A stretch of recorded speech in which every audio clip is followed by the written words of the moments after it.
Assalamualaikum warahmatullahi wabarakatuh. Jumpa lagi dalam FAS, Forum Akal Sehat. Forumnya orang-orang yang punya akal sehat. Episode kali ini kita akan membahas,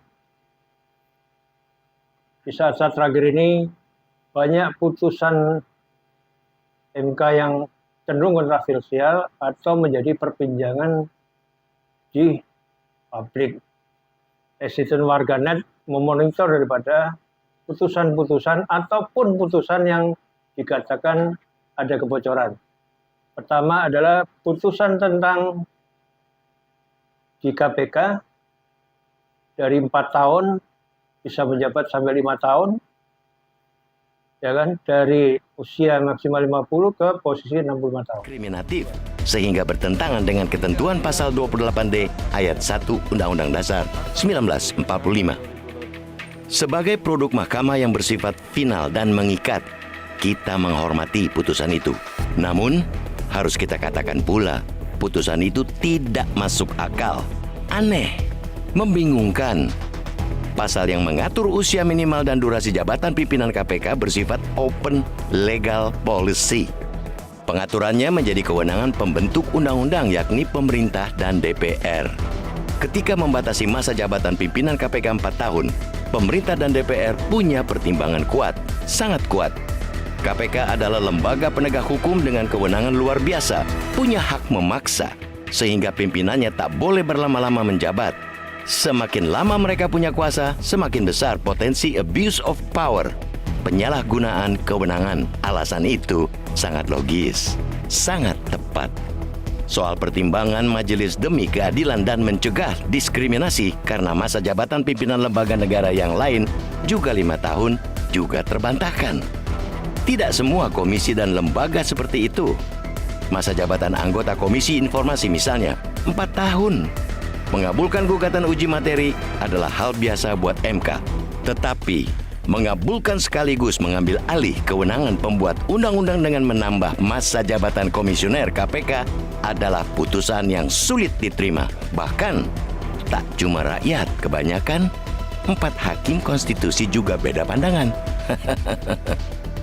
Mereka yakni Wahiduddin Adamas, Saldi Isra, Eni Nurbaningsi, dan Suhartoyo menolak memperpanjang masa jabatan pimpinan KPK. Mereka menilai tidak ada ketidaksetaraan, ketidakadilan, ketidakpastian hukum, dan diskriminasi dalam ketentuan lama. Mereka mengedepankan akal waras. Mereka tak ingin melampaui kewenangan, tak mau mengambil kewenangan lembaga lain. Mereka memilih dissenting opinion. Ini sangat bertentangan dengan undang-undang. Harusnya MK itu adalah memonitor daripada konstitusi. Ini malah bermain dengan konstitusi, bermain dengan keputusan, dan quote and quote orang akan lari kepada kepentingan politis. Suka tidak suka, ketua MK adalah ada ipar Presiden Jokowi. Suka tidak suka itu akan menjadi perbincangan yang cukup tajam terakhir ini. Apalagi sinyalemen yang dikeluarkan oleh Denny Indrayana tentang kebocoran atau informasi yang dia peroleh katanya cukup kuat tentang sistem pemilu 2024 bersifat proporsional tertutup. Artinya ini menjadi sebuah pertanyaan besar sampai di mana-mana, sampai seorang Mahfud MD yang dulunya sangat dihormati, sangat digemari, sangat disukai menjadi setback hari ini. Ya kan? Karena mengejar tentang kebocorannya informasi daripada seorang Denny Indrayana. Yang kedua, SBY pun mensikapi. Artinya mensikapi bahwa ini sebuah pelanggaran konstitusi dan lebih tajam lagi. Ada kecenderungan akan chaos segala macam. Inilah realita yang terjadi saat ini, dan ini dinamika pasti akan terus berjalan, manuver pasti akan terus berjalan.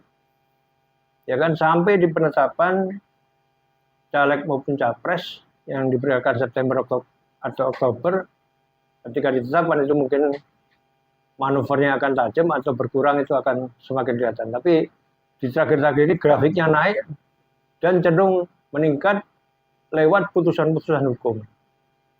Di MA pun proses Pak Muldoko untuk mengambil alih Demokrat juga cukup kencang, sehingga tersandera dengan berbagai macam pencalonan Anies yang memang biarpun secara hasil survei dia nomor 3, tapi cenderung ada peningkatan, cenderung ada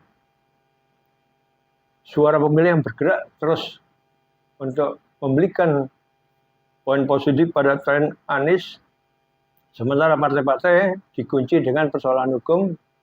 Sama-sama kita tahu Andi Arief Bapilu dari Partai Demokrat sudah dipanggil KPK, sementara Johnny G. Plate sebagai Sekjen Nasdem sudah ditahan oleh Kejaksaan. Padahal ini kalau diungkap sama-sama, ini akan membawa dentuman yang keras, persoalan-persoalan hukum yang akan menyangkut orang di tingkat elit maupun partai di tingkat elit, dipastikan akan kena dengan informasi atau data yang tersebar di sosial media. Cuman ya memang kali ini semua memelototi keputusan MK karena daftar calon sementara, daftar pemilih sementara sudah bergerak ke arah DCT. Artinya diperkirakan Agustus itu akan diumumkan hasil daripada verifikasi KPU, dan persidangan di tingkat MK artinya sudah memasuki tahapan ahli termohon. Dari pemohon ke termohon, tapi bocoran yang dikeluarkan oleh statement Denny Indrayana, ini mantan Wakil Menteri Hukum dan HAM, cukup mengagetkan dan sudah mulai menyerang dan mulai mencari salah satu sama lain, dianggap kebocoran dan lain sebagainya. Tapi inilah dinamika yang terjadi saat ini kan itu. Tinggal apakah ini manuver akan terus berjalan atau berhenti, atau pengalihan isu ketika Johnny G. Plate dan dibuka seluas-luasnya oleh Surya Paloh untuk saling terbuka, dan di situ ditempatkan seorang Mahfud MD yang sebelumnya membuka tentang pencucian uang yang ada di Kementerian Keuangan 349, bergerak kepada pembentukan tim TPPU dan pembentukan hukum. Ada kecenderungan yang diperhatikan warganet atau netizen, pengalihan isu dirubah ke arah situ, karena sekali lagi uang yang menyangkut masalah pencucian uang, korupsi di Kementerian Uang ini cukup tinggi, dan itu kalau digali lebih dalam atau sama-sama kita kawal, ini benar-benar sesuatu yang luar biasa. Nah, sekarang Pak Mahfud diserahin untuk 8,3 triliun yang berkaitan dengan BTS atau Kominfo, dan sudah mengeluarkan statement bahwa ada sekitar 900 sekian yang mangkrak. Nah, akhirnya data itu ada kebocoran di sosmed, siapa yang terlibat, partai apa yang juga menerima kontribusi, ini menjadi sesuatu yang terus bergerak. Sekali lagi, jangan kita tidak memperhatikan atau memonitoring dari perkembangan terakhir ini, karena sekali lagi masa jabatan presiden ini sudah dipastikan tahun depan pasti diganti, ya kan? Jangan sampai kebocoran-kebocoran ini menjadi settingan untuk berkelanjutan atau presiden berkelanjutan, artinya tidak murni daripada pilihan rakyat, pilihan masyarakat, karena semuanya sudah tersistematik dari mulai lembaga survei, partai harus mendukung, terus kesandaran partai, juga pembiayaan dari mana, juga negosiasi dengan kepentingan luar terhadap investasi yang sebetulnya ini ada uang yang akan masuk cukup besar lewat investasi, tapi ini kepentingannya akan cenderung kepentingan politis. Jangan lupa Indonesia ini sangat kuat dipengaruhi oleh luar, apakah kepentingan Cina atau kepentingan Amerika Eropa atau kepentingan Arab, apapun akan terjadi di Indonesia. Nah, ini bola panasnya sudah bergerak, malah terakhir ada indikasi CSIS bermain. Artinya dari dulu CSIS dari Soekarno ke Soeharto, ke Gus Dur, ke Megawati, ke Habibie, itu dia selalu bermain. Dan itu ada pengakuan daripada seorang Yusuf Hanandi. Artinya ini sebuah sistem yang diciptakan ketika 3 periode gagal, dia bergerak kepada keputusan harus 2 capres kan itu. Dan sampai memastikan harus seorang Ganjar yang sudah mereka kolaborasikan dengan perhitungan segala macam. Dan jangan lupa di KPU juga ada orang CSIS yang sudah masuk dalam struktur KPU.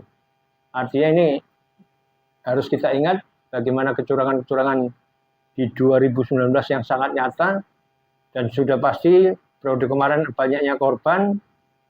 Ini jangan menjadi tragedi yang kedua atau sistem yang diciptakan untuk berkali-kali sehingga kita tidak mendapatkan demokrasi sebenarnya. Rakyat yang cerdas, pemilih yang baik, relawan yang selalu mengawal calon kandidatnya menjadi sangat penting. Kalau perlu sampai tingkat TPS harus dikawal sampai ke tingkat KPU RI. Kawalan ini pasti berupa data, bukti, dan dia memang ada di lokasi TPS. Karena kecurangan itu bisa diantisipasi kalau sistem kita kuat, jaringan kita kuat, dokumentasi kuat, sehingga di persidangan biar sama-sama kita tahu mereka sudah menyeting sampai tingkat MK, tapi kalau data kita kuat, sosmed kita kuat, dia juga akan berpikir untuk melakukan tindakan kecurangan. Sistem apapun akan dilawan oleh rakyat yang memilih dengan baik. Pemilih cerdas, pemilih intelektual, itu tidak akan bisa dibeli apapun secara uang, secara sembako, secara kecurangan, secara apapun lah. Sekali lagi, ada keanehan MK, ya kan? Pertama dari keputusan masalah KPK, dan terakhir indikasi kebocoran yang disampaikan Denny Indrayana tentang sistem pemilu proporsional tertutup yang tentunya akan merugikan caleg dan akan merugikan partai-partai yang bukan elit atau 8 partai memang terakhir itu mengumpulkan kekuatannya para ketua untuk menolak sistem proporsional tertutup. Padahal kebijakan apapun pemilu tentunya ada Komisi 2 dan kepentingan partai politik yang akan ikut dalam konstelasi pemilu 2024. Tapi sekali lagi, tahapan kecurangan, tahapan manuver, tahapan kepentingan Presiden terhadap masalah ini cukup kuat di masyarakat dan dianggap politisasi kepada MK. Artinya putusan MK ini akan menjadi sorotan, dan karena sudah dipastikan Senin kemarin adalah atau hari ini adalah saksi ahli termohon, maka dalam waktu dekat pasti ada keputusan apakah informasi yang disampaikan seorang Denny Indrayana, mantan Wakil Menteri Hukum dan HAM, dan mantan pengurus hari ini atau sebelumnya dia adalah mantan pengurus Demokrat, ini menjadi sesuatu yang menarik di minggu-minggu ke depan. Apakah benar informasi atau kebocoran itu memang isu yang dilontarkan sehingga terjadilah kegaduhan, terjadilah manuver sehingga sampai seorang Mahfud MD mengejar informasi data itu dari mana.